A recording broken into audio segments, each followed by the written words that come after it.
August 17th, 1943, 27,000 feet above the German border near Aachen. Lieutenant Robert Johnson shifts in the cramped cockpit of his B-17 Farrads, Thunderbird, his gloved hands tight on the yoke.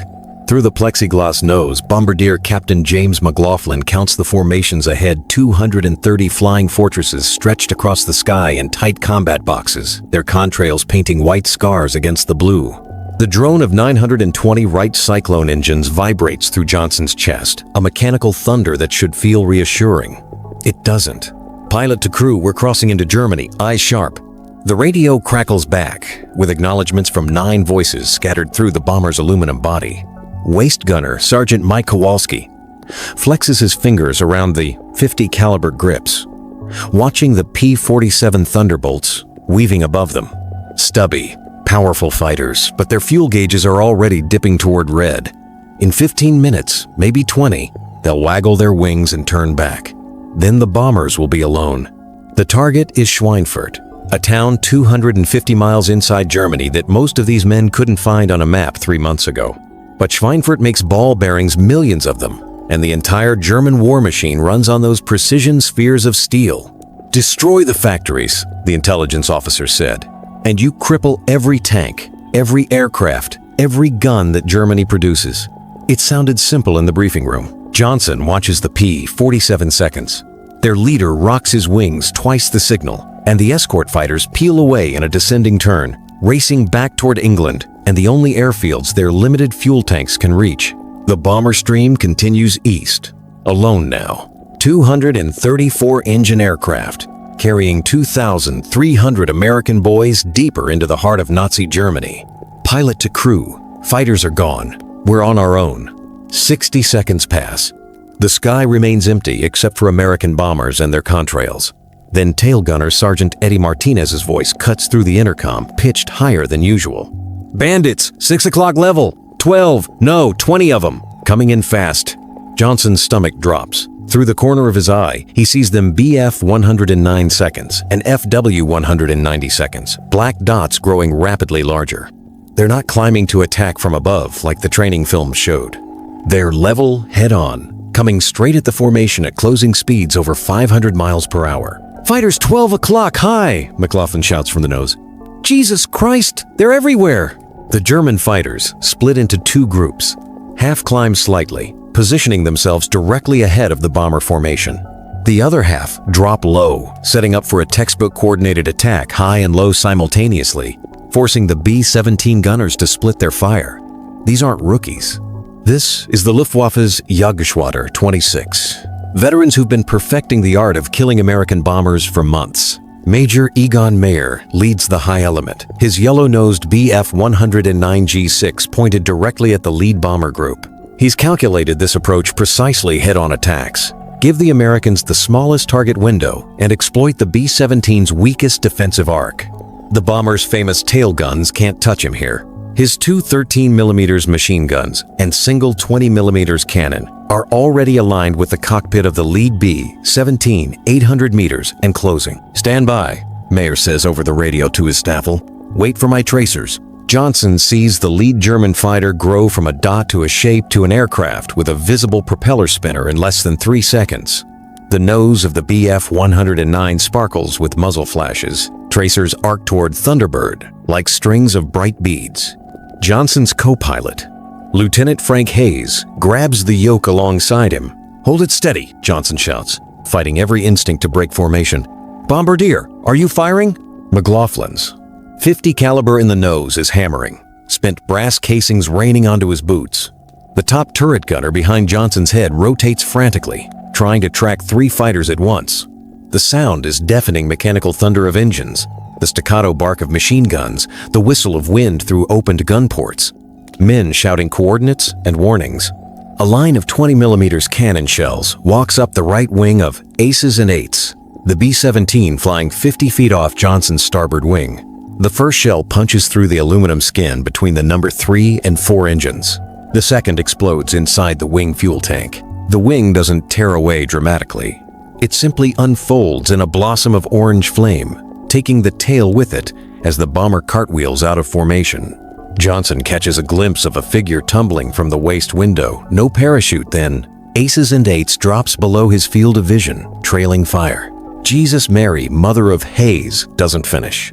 The German fighters flash past at a combined speed of over 500 miles per hour. So close Johnson can see the streaked paint on their cowlings. Then they're gone, already curving around for another pass. The entire attack lasted 11 seconds. 2 B-17 seconds from the formation are falling. A third trails smoke from its number 2 engine, already dropping back from the formation wounded, vulnerable, marked for death. Kowalski's voice cuts through the intercom. "Here they come again! 5 o'clock, low." The second wave hits before Johnson's gunners can fully track the first. 4 FW 190 seconds roar up from beneath the formation, their radial engines screaming as they climb at a 70-degree angle. These pilots aren't aiming for kills, they're aiming to disrupt, to break the tight defensive boxes that make American bombers so hard to destroy. Hauptmann Hans Philipp pulls his stick back hard, feeling the G-forces compress his body into the seat. His FW 190 amperes 6 claws for altitude, the supercharger whining as he brings the nose up through the belly of a B-17. His 4 20mm cannons and 2 13mm guns fire in a 2-second burst. He doesn't wait to see the results. He's already rolling, inverted, diving away before the bomber's gunners can track him. Inside Thunderbird, the airframe shudders. Something hammers the belly like a giant fist. Sparks shower through the bomb bay. Ball turret gunner Sergeant Tommy Pierce screams into the intercom. "I'm hit! I'm hit! Get me out!" Johnson keys the mic. "How bad?" "Hydraulic lines cut. Turret won't rotate. I can't." Pierce's voice dissolves into static. Flight engineer Sergeant Bill Dawson is already moving, crawling back through the narrow fuselage toward the bomb bay. Hydraulic fluid sprays in a fine red mist from severed lines. The bomb bay doors are jammed half open, wind screaming through the gap. Below, through the opening, Dawson can see the German countryside sliding past at 180 miles per hour green fields. A river, roads like ribbons. "Turret's jammed!" Dawson shouts. "I can crank him up manually, but it'll take 5 minutes." Johnson makes the calculation instantly. 5 minutes.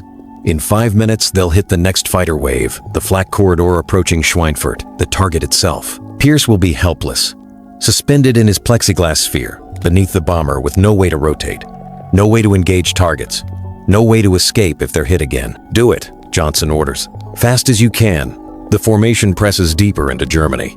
Every minute carries them 18 miles farther from England, from safety, from the range of any Allied fighter that might help them. Johnson watches the fuel gauges. They have enough to reach the target, drop their bombs, and make it back. Barely, if they don't face headwinds. If they don't have to take evasive action that burns extra fuel. If they don't get hit and have to drop tanks to maintain altitude. The German fighters regroup 3 miles away, small specks against the horizon. Johnson counts them through binoculars, 30, 40, maybe 50. And more are climbing up from airfields below. Fresh planes with full ammunition bins and full fuel tanks, rising to join the attack. Bombardier to pilot targets 90 miles out. "We hold this course, we'll be there in 30 minutes. 30 minutes. Johnson tries not to think about what 30 more minutes of this will look like. Radio operator Sergeant Jack Murphy suddenly stiffens at his station, pressing the headphones tight against his ears. "Skipper, I'm picking up German radio traffic. Lots of it. They're vectoring more fighters to our position. How many more? Can't tell. But the whole damn Luftwaffe knows we're here." At Jagdgeschwader 2's field near Beaumont-le Roger, Major Kurt Buligan climbs into his Bf 109 G6 and signals his ground crew. The order came through 10 minutes ago. American heavy raid, 200+ bombers heading for Schweinfurt. Every available fighter in northern Germany is being scrambled. This isn't a skirmish. This is total commitment. Buligan's entire staffel takes off in sequence, 12 yellow-nosed, 109 seconds that form up over the field and turn east. 20 miles away, another group lifts off. Then another. The Luftwaffe is gathering its strength, calling fighters from rest areas, from training units, from coastal defense. The Americans have flown into a hornet's nest, and the hornets are swarming. Inside Thunderbird, Johnson watches a B-17 named Lady Luck take a direct hit from a head-on attack. The entire nose section bombardier, navigator, forward guns simply disintegrates in a flash of 20mm explosions. The bomber continues flying for 5 seconds, as if unaware it's already dead. then noses over and enters a vertical dive. Johnson counts 8 parachutes, maybe 9. 10 men were aboard. The formation tightens instinctively, bombers moving closer together despite the increased risk of collision. Closer formation means overlapping fields of fire, more 50 caliber barrels tracking each attacker. But it also means less room to maneuver when fighters come in, less space to avoid flak bursts, more mass to aim at. Fighters 2 o'clock high, 6 of them. This attack comes from the sun, classic fighter tactics. The Bf 109 seconds drop out of the glare with gravity adding speed, their cannons firing before Johnson's top turret gunner can even swing his guns around. One bomber takes hits in the cockpit. The pilot slumps forward, and the B-17 noses down sharply before the co-pilot wrestles it level again. But the aircraft is falling back from formation, losing airspeed, already marked. 3 FW 190 seconds peel off from the main group and follow the wounded bomber like sharks scenting blood. They know the drill: separate the weak from the herd, kill them away from the protective fire of the formation. Johnson watches through his side window as the 3 German fighters make leisurely passes at the crippled B-17, taking their time. Each burst of cannon fire tearing away more pieces: aileron, elevator, rudder. Then the right wing folds upward, and the bomber tumbles out of the sky. 2 parachutes open. Just 2. Pilot to crew, Johnson says, his voice mechanical now, drained of emotion. Counts 19 bombers down. We're not even at the target yet. In the tail, Martinez traverses his twin. 50 seconds back and forth, waiting for the next attack. His intercom is filled with voices, gunners calling out fighters, warning each other, coordinating fire. Then a new sound cuts through, screaming. Someone's hit, screaming without keying the mic, an open channel broadcasting agony to the entire crew. Who's hit? Johnson shouts. Report. Nothing. Just the screaming and the sound of wind through torn metal and the hammering of guns. The German fighters press their advantage. They've learned the B-17's weaknesses through months of bloody trial and error. They know the chin turret has limited traverse. They know the tail guns can't depress below a certain angle. They know exactly where the armor plates protect the pilots and where gaps exist. This isn't random violence, it's systematic murder, refined by experience. Mayer lines up his 5th pass, selecting a bomber trailing smoke from its number 1 engine. Already wounded, already vulnerable. He closes to 200 meters before firing close enough to see the bomber's waist gunner frantically tracking him. See the muzzle flashes from the 50 caliber, feel the impacts as bullets punch through his 109's wing. His 20mm cannon rounds walk up the B-17's fuselage, cockpit, flight deck, wing root. The number 2 engine explodes in a spray of oil and metal. The bomber rolls lazily onto its back and begins a flat spin. Centrifugal force pinning the crew inside, making escape impossible. No parachutes emerge. 10 more men gone. Johnson's hands are cramping from gripping the yoke. His oxygen mask fogs with each breath. The temperature outside is 40 below zero, but he's sweating inside his leather jacket. Dawson finally calls up from below. Ball turret gunners back up. Pierce is okay. Small victories. Johnson will take them. Targets 60 miles, McLaughlin reports. We're still on course. 60 miles. Another 20 minutes of this hell. Johnson glances at the formation, or what's left of it. Gaps appear where bombers used to fly. The tight combat boxes look like broken teeth now, missing aircraft leaving holes that expose the remaining planes to more concentrated fighter attacks. And ahead, through the haze, Johnson sees fresh contrails rising from German airfields, more fighters climbing to meet them. The Luftwaffe isn't running out of planes, or pilots, or ammunition. The Americans are flying deeper into Germany with no help coming, no fighters to protect them, nothing but their own guns and their courage, and the desperate hope that somehow they'll reach the target, drop their bombs, and turn for home before the entire formation is wiped from the sky. Behind them, the contrails of fallen bombers mark their path like gravestones. The ball-bearing factories at Schweinfurt burn beneath them. McLaughlin's bombardier sight captured the aiming point perfectly.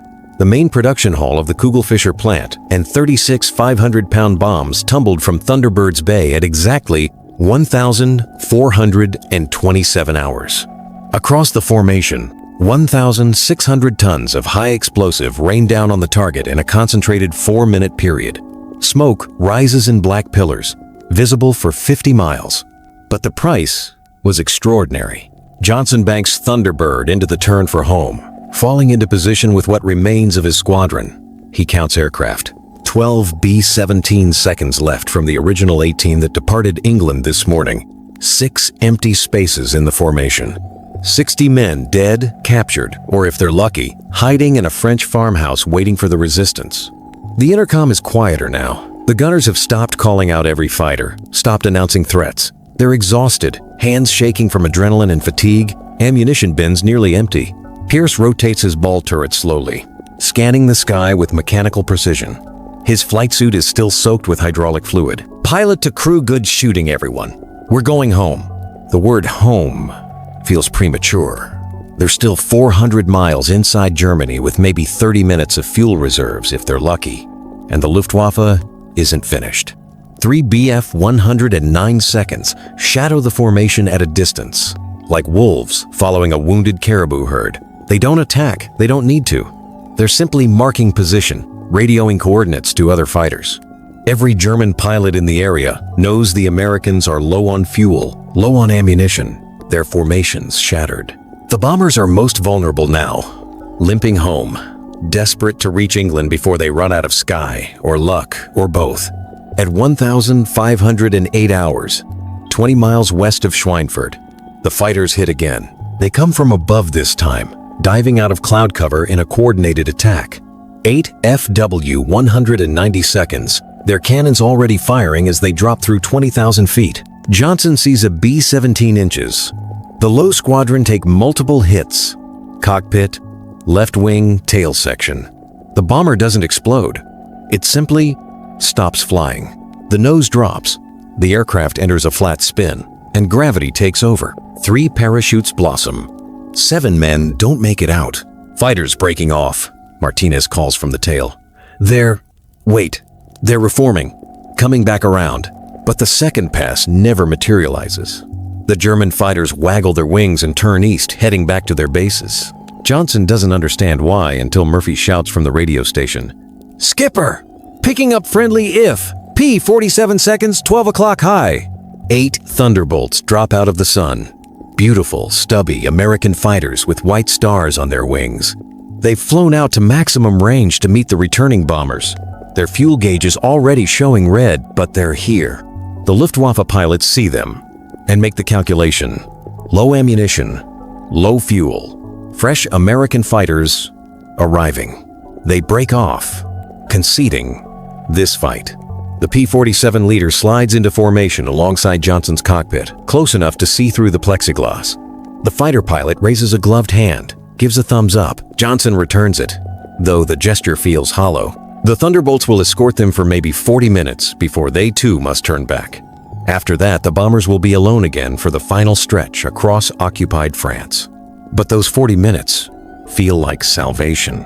RAF, Thorpe Abbotts, England, 1,847 hours. The sun hangs low over the Norfolk countryside as ground crews count returning aircraft.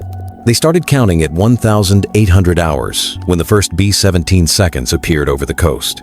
Now, 47 minutes later, they're still counting, and the numbers don't add up. Colonel Neil Chickharding stands on the control tower balcony, binoculars pressed to his face, watching the eastern horizon. His 100th bomb group departed with 21 B-17 seconds this morning. So far, 13 have returned. 8 empty hard stands. 80 men.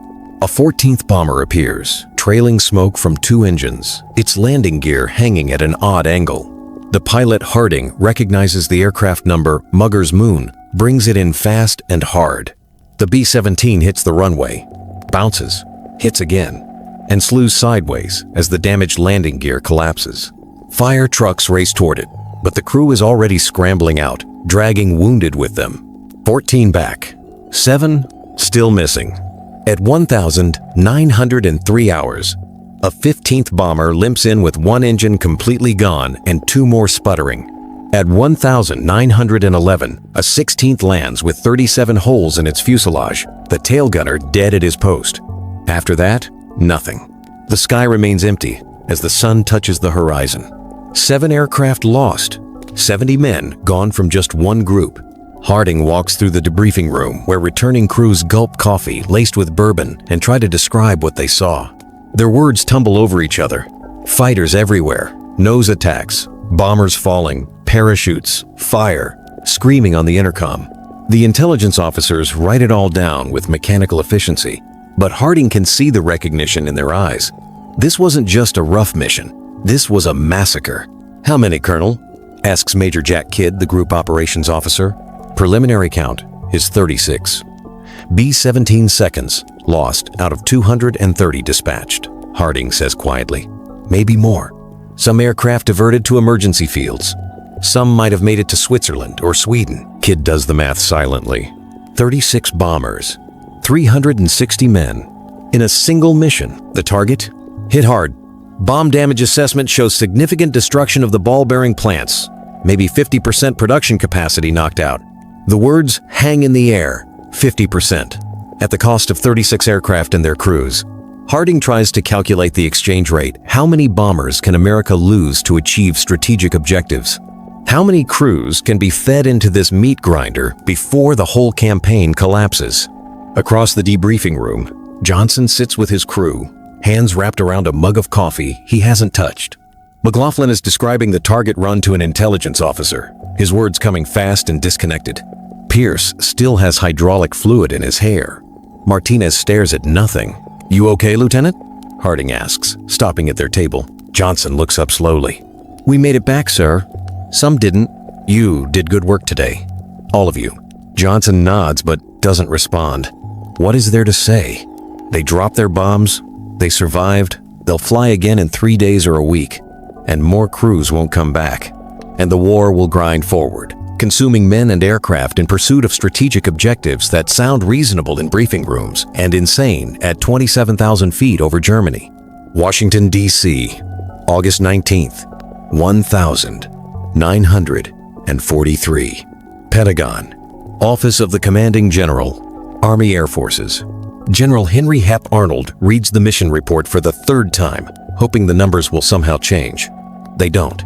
The Schweinfurt-Regensburg raid, a double strike intended to overwhelm German defenses, cost the 8th Air Force 60 B-17 seconds and 600 men in a single day. The ball-bearing factories were hit, yes. German production was disrupted, yes. But at this rate of attrition, the entire strategic bombing campaign will collapse before Christmas. "We can't sustain 15% de losses per mission," says Major General Ira Eaker, commander of the 8th Air Force, his voice crackling over the telephone line from England. The crews know it. The math is simple. Fly 25 missions at this loss rate, and the entire force is wiped out.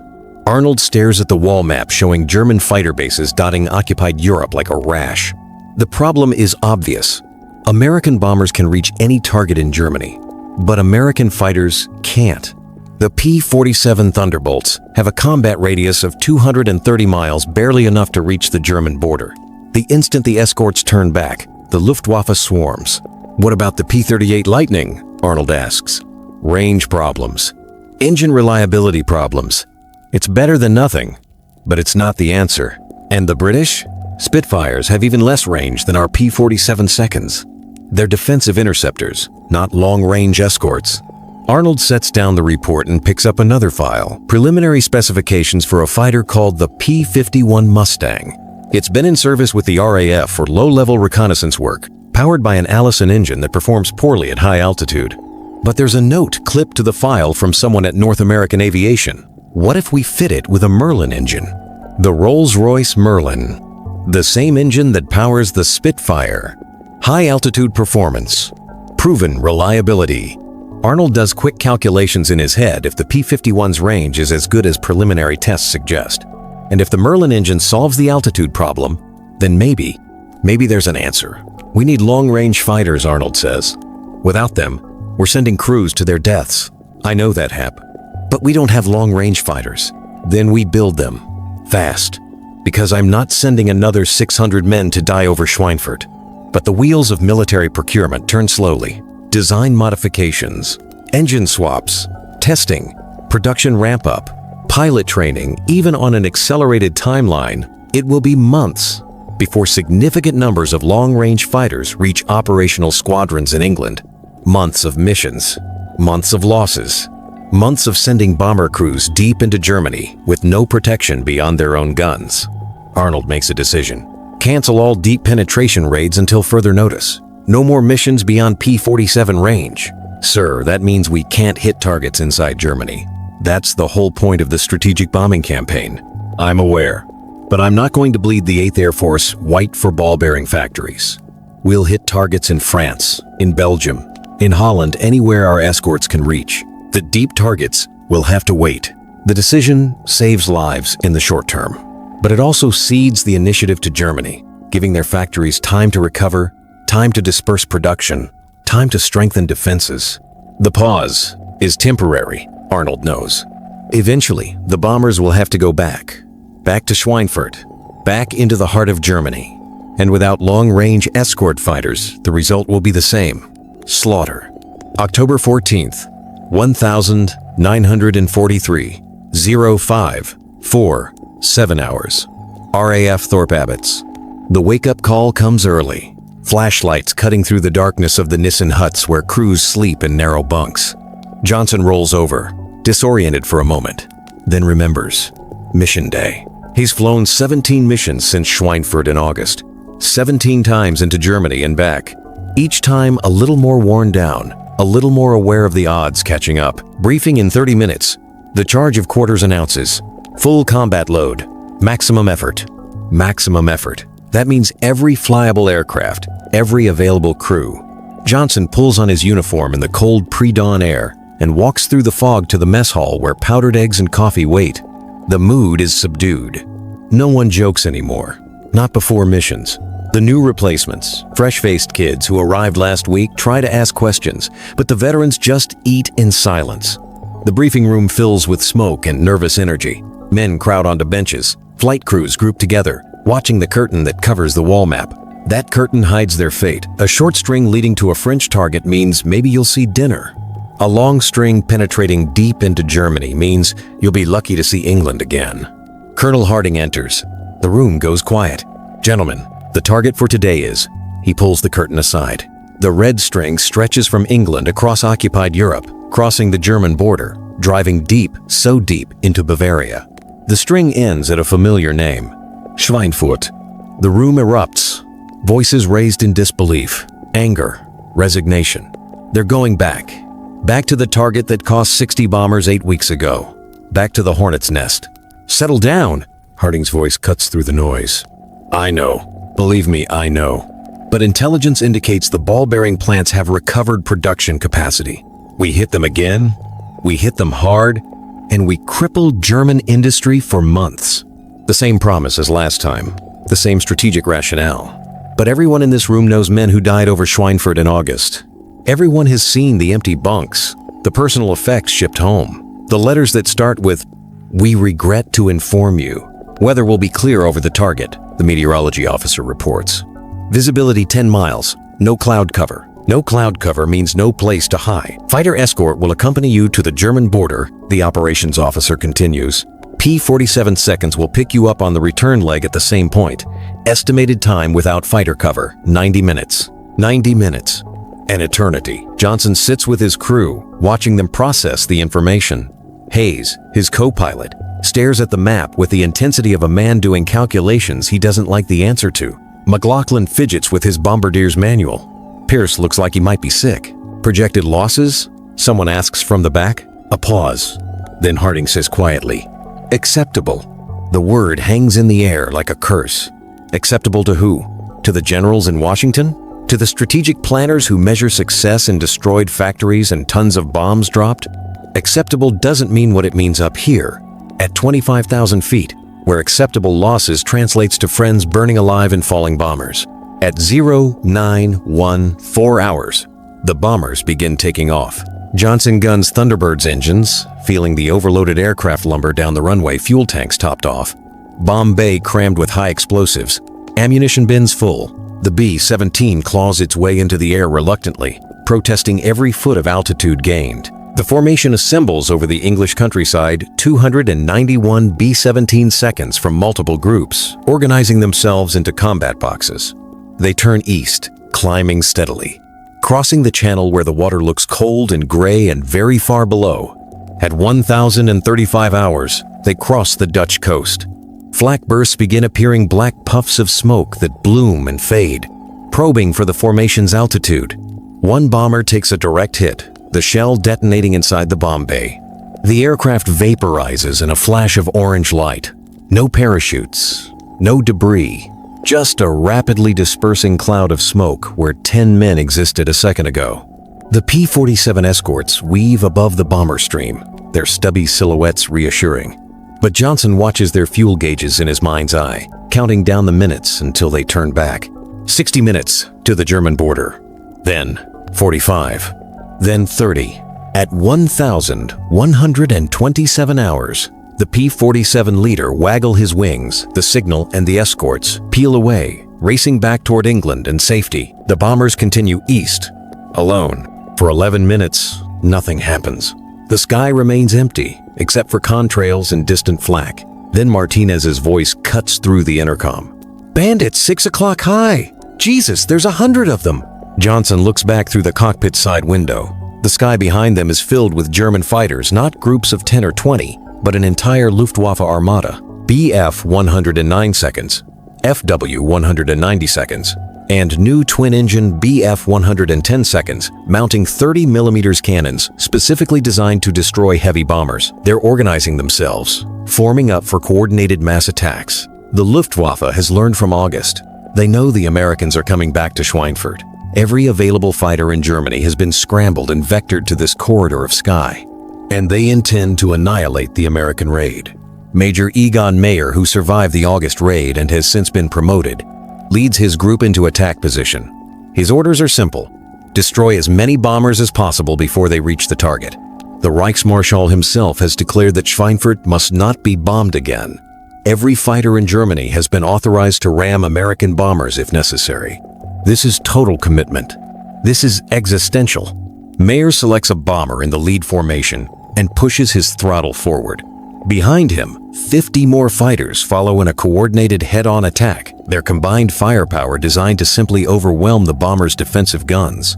Inside Thunderbird, Johnson sees them coming, a wall of fighters, their wings sparkling with muzzle flashes, closing at impossible speed. Every gun on the bomber opens fire simultaneously. The noise is apocalyptic. Spent casings rain through the aircraft. The smell of cordite fills the cockpit despite the oxygen masks. A Bf 109 explodes 50 yards ahead, torn apart by converging streams of 50 caliber fire. Another flashes past, so close Johnson can see the pilot's face, young, determined, terrified. Then the fighter is gone, and tracers are hammering Thunderbird's wings, fuselage, tail. Something explodes in the radio room. Murphy's voice cuts off mid-sentence. The intercom fills with static and screaming. "Who's hit?" Johnson shouts. "Report! Navigator's hit!" McLaughlin yells from the nose. "He's bleeding bad!" The formation around them is disintegrating. 3 bombers fall in the first 30 seconds, one with its entire tail section shot away, one in flames, one simply tumbling out of control. The German fighters don't break off after their pass. They loop back immediately, attacking again and again with the desperate ferocity of men defending their homeland. A twin-engine Bf 110 positions itself 1,000 yards behind the formation and begins firing its 30mm cannon massive shells designed to penetrate armor and detonate inside bombers. Each hit is catastrophic. A B-17 named Hell's Angels takes a 30mm round through the wing root. The wing folds upward and the bomber enters a flat spin. 6 parachutes. 4 men trapped inside. "Target's 40 miles!" McLaughlin shouts. "We're almost there!" Almost. The word means nothing when fighters are swarming like angry wasps and bombers are falling every minute. Johnson's hands are cramped on the yoke, his shoulders burning from tension, his throat raw from shouting orders. Hayes is flying with one hand while trying to stop blood flowing from a shrapnel wound in his leg. At 1,214 hours, the flak begins. Schweinfurt's defenders have had 8 weeks to strengthen their anti-aircraft defenses. The sky fills with black bursts, each explosion sending shrapnel tearing through aluminum skin and human flesh. The flak is so thick it forms a visible cloud, a curtain of steel fragments that the bombers must fly through to reach the target. Johnson holds the aircraft steady, Fighting every instinct to jink and weave, the bombardier needs a stable platform. The mission demands it. Men are dying to deliver these bombs on target. And Johnson will not fail them by flinching now. "Bomb bay doors open," McLaughlin announces, his voice mechanical, drained of emotion. "I have the target. Steady, steady." The flak intensifies. Something hammers the left wing. The number 2 engine coughs, trails, smoke, then catches fire. Johnson hits the fire suppression system. The flames die. The engine windmills uselessly, adding drag, costing airspeed. Bombs away. The aircraft lurches upward as 4 tons of high explosive drop away. Below, the Kugelfischer plant receives another dose of American fury. 1,000-pound bombs that crater the factory floors, collapse walls, ignite oil tanks. But Johnson can't watch the results.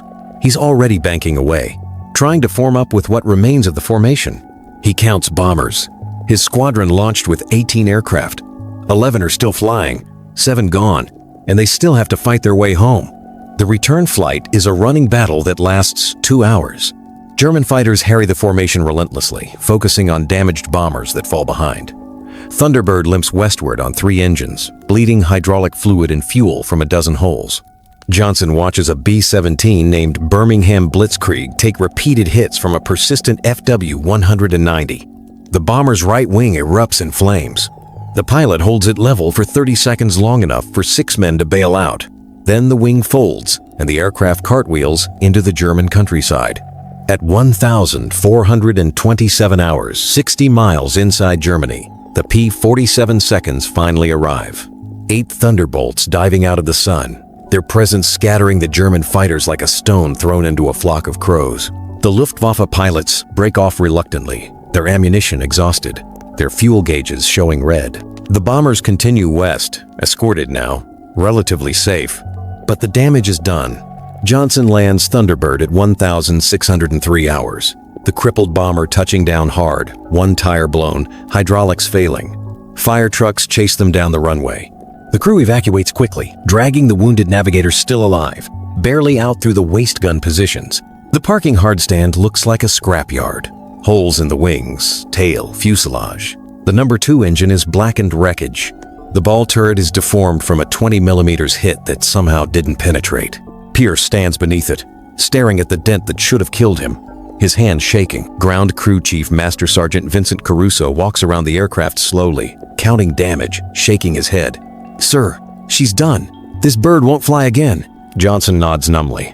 17 missions in Thunderbird. Lucky 17. The luck just ran out.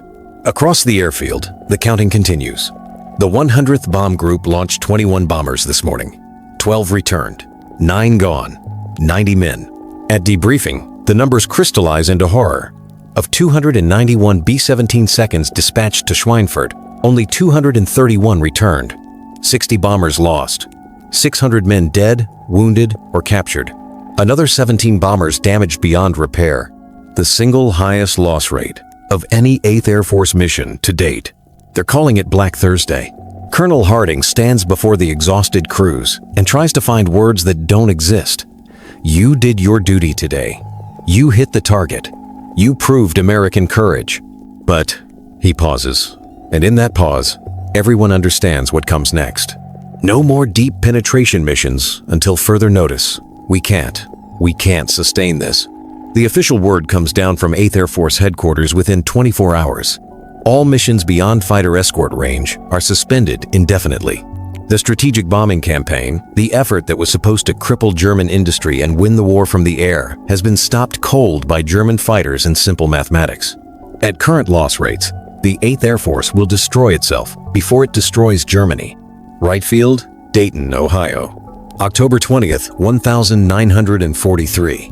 Major Thomas Hitchcock watches the P-51 B Mustang taxi to a stop on the runway, its Packard-built Merlin engine ticking as it cools.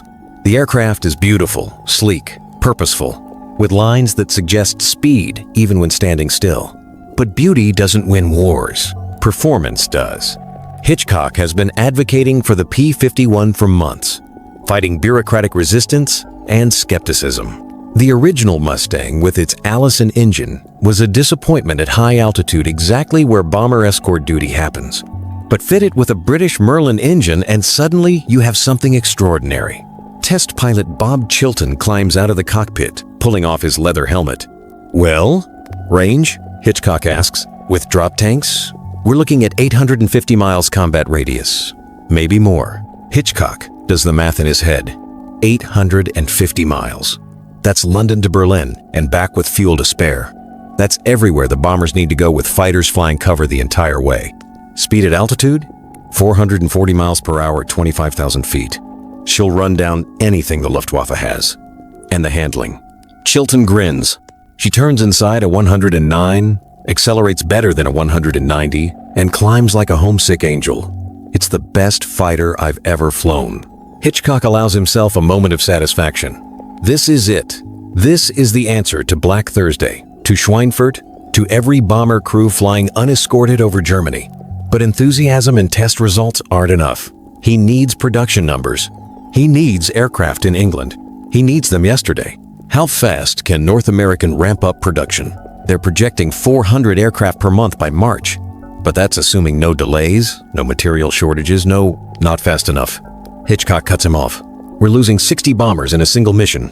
At that rate, there won't be an 8th Air Force by March." He places a call to General Arnold's office. The conversation is brief and pointed. Arnold already knows the P-51 specifications. He's been tracking the program personally since Black Thursday. What he needs is a timeline. 6 weeks until the first squadron reaches England, Hitchcock promises. Operational by late December. Make it 4 weeks, Arnold says. And make it 2 squadrons. I don't care what it takes. Pull aircraft from training units, from depot stocks, from the factory floor. Those bomber boys need help now. 4 weeks. It's an insane timeline, but insane timelines are becoming standard procedure. The entire American war machine is learning to move faster, produce more, innovate constantly. It has to. The alternative is unacceptable. RAF Deben, England. December 1, 1943. Captain Don Gentile walks around the P-51B with a mixture of skepticism and curiosity. He's been flying P-47 Thunderbolts, reliable, tough aircraft that can take punishment and bring you home. This new fighter looks fragile by comparison. All smooth curves and thin wings. She's faster than the Jug, his crew chief explains. Longer range, better climb rate. Can she take hits? Not like a P-47. The cooling system's vulnerable. 1 round in the radiator and you've got maybe 5 minutes before the engine seizes. Gentile nods. Everything's a trade-off. The P-47 was a tank. The P-51 is a rapier, faster, more agile, but requiring finesse. He climbs into the cockpit and familiarizes himself with the layout. British-style instruments. Merlin engine, with different handling characteristics. 4 50 caliber guns instead of 8, but with better ammunition capacity. The 4th Fighter Group Gentiles unit is transitioning from P-47 seconds to P-51 seconds over a compressed 2-week period. There's no time for leisurely conversion training. The bombers need escort fighters, and they need them now. On December 5th, Gentile flies his first P-51 combat mission, a sweep over occupied France, looking for trouble. He finds it near Paris. 4 Bf 109 seconds, bouncing a lone P-47 that strayed from its formation. Gentile pushes the throttle to war emergency power and feels the Mustang leap forward.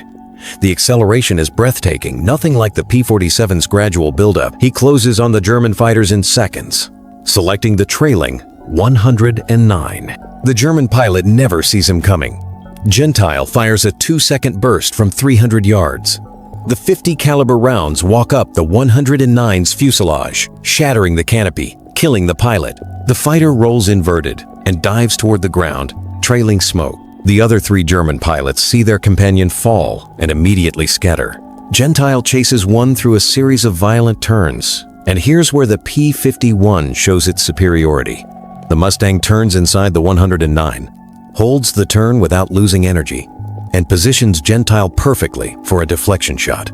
He fires, hits. The 109's engine explodes. 2 kills in his first P-51 mission. Over the radio, his wingman whoops with excitement. "Jesus, Captain, that thing can really move." Gentile grins inside his oxygen mask. Yeah, she can."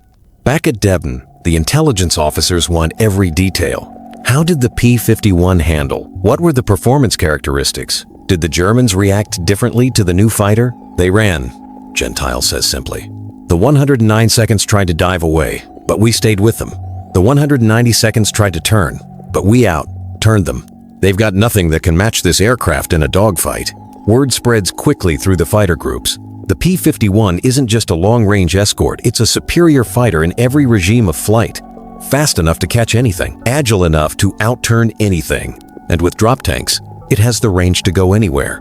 By mid-December, 3 P-51 squadrons are operational in England. By early January, there will be 10. The production lines at North American Aviation's Inglewood plant are running 3 shifts, 7 days a week, churning out Mustangs at a rate that would have seemed impossible a year ago. The silver bullet has arrived.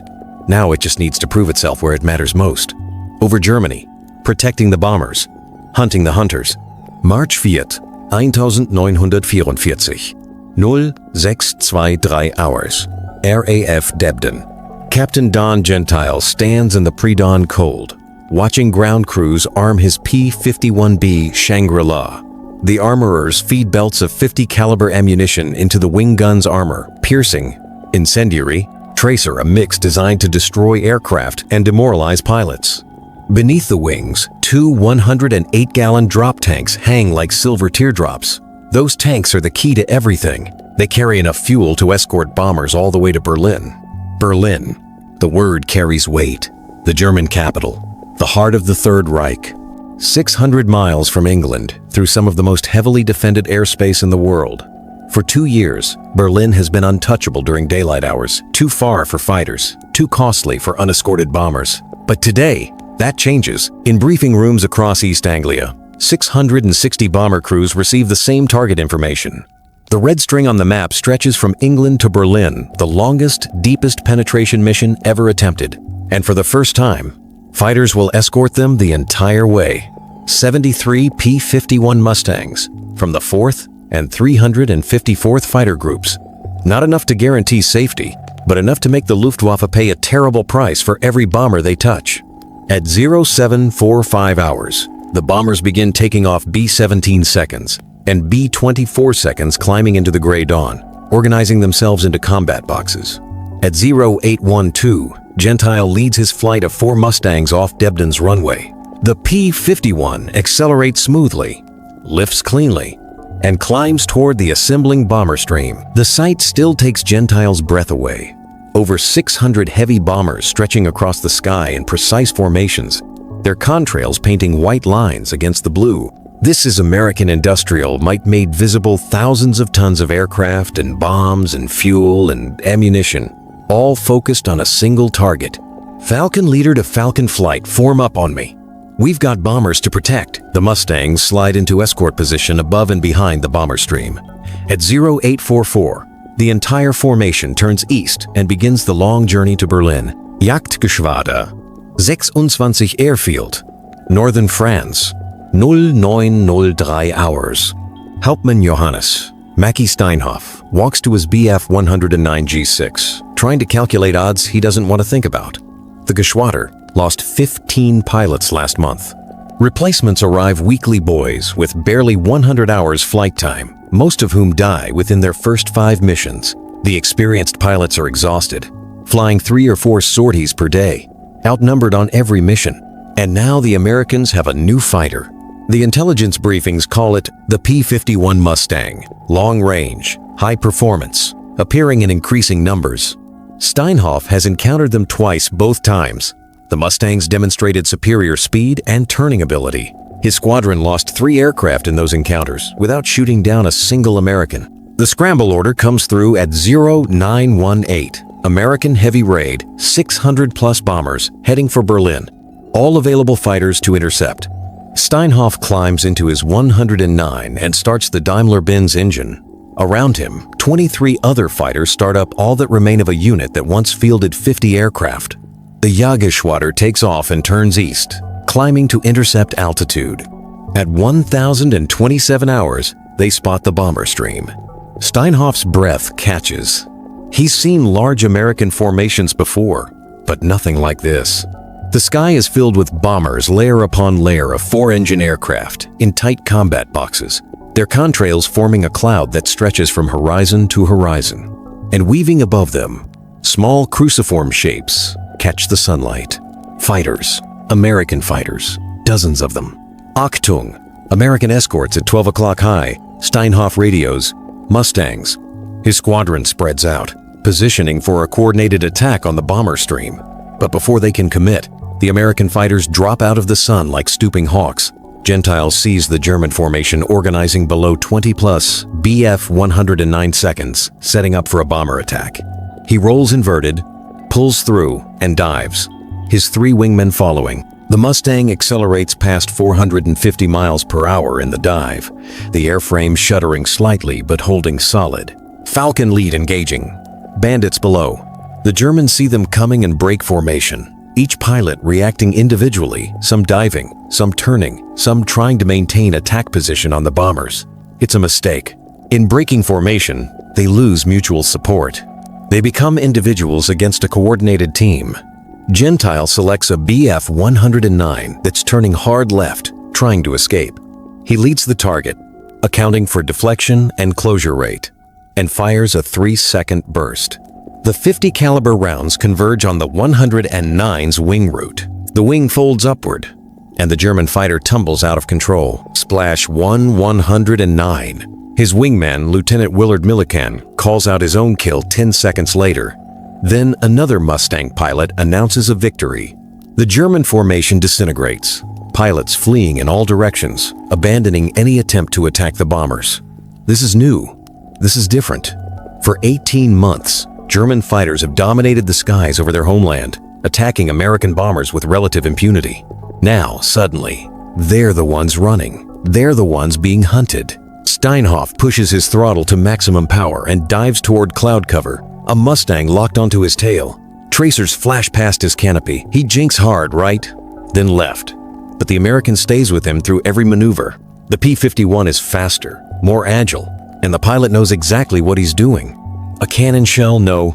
Machine gun fire hammers Steinhoff's engine cowling. Oil sprays across his windscreen. The Daimler-Benz engine starts running rough, losing power. He's got maybe 2 minutes before it seizes completely.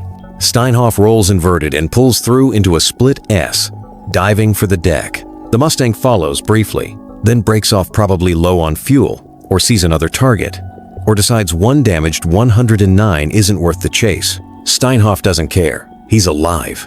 He levels off at 500 feet and nurses his dying aircraft toward the nearest emergency field, watching the oil pressure gauge drop steadily toward zero. Behind him, the bomber stream continues toward Berlin, unmolested now. The German fighters have been swept from the sky. 27 000 fate over Brandenburg, Germany. 1147 hours. Lieutenant Robert Johnson, promoted after Black Thursday and now flying a new B-17 named Lucky Lady, watches the P-51 seconds weaving above his formation.